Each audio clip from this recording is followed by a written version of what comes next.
आता संतांचे उपकार सांगू आता संतांचे उपकार हे सांगू आता संतांचे उपकार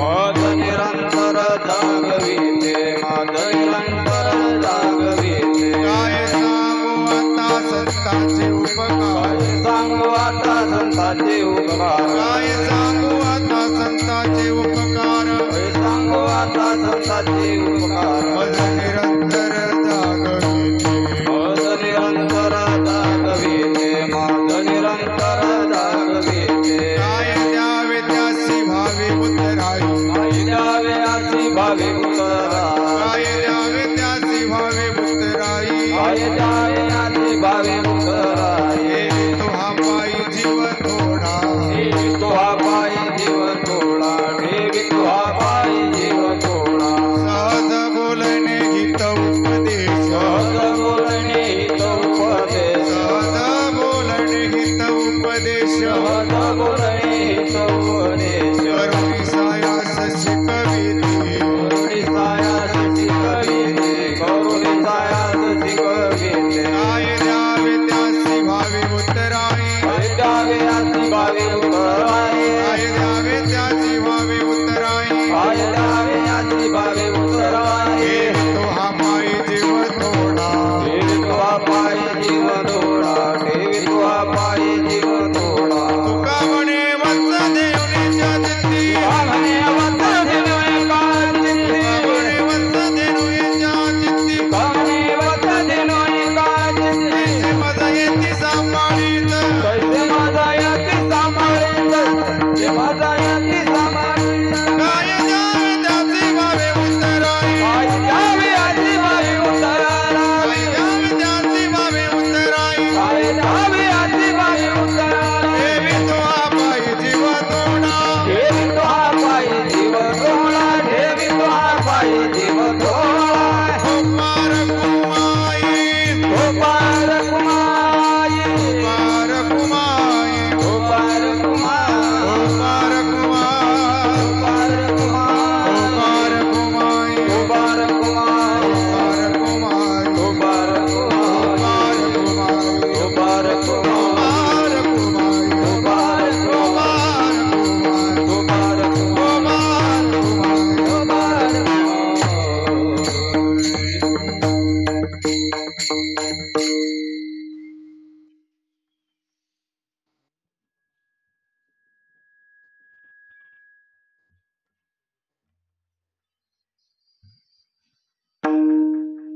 काय सांगू आता संतांचे उपकार काय सांगू आता संतांचे उपकार काय सांगू आता संतांचे उपकार काय सांगू आता संतांचे उपकार काय सांगू आता संतांचे उपकार काय सांगू आता संतांचे उपकार काय सांगू आता संतांचे उपकार काय सांगू आता संतांचे उपकार मज निरंतर जागविती मज निरंतर जागविती काय द्यावे यासी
काय सांगू आता संतांचे उपकार मज निरंतर जागविती मज निरंतर जागविती काय द्यावे आसी भावे मुक्तराई काय द्यावे त्यासी भावे मुक्तराई मज निरंतर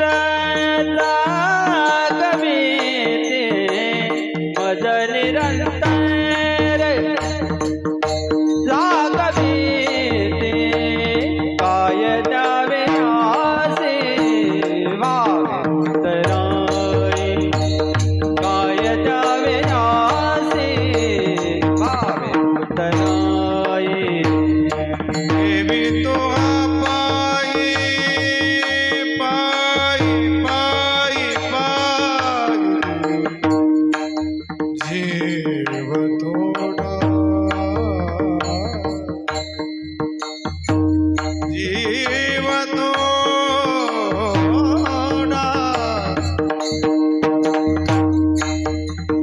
जीव थोडा देवी तोहा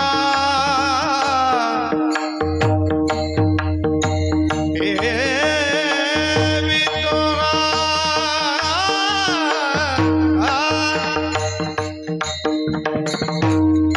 देवी तोहा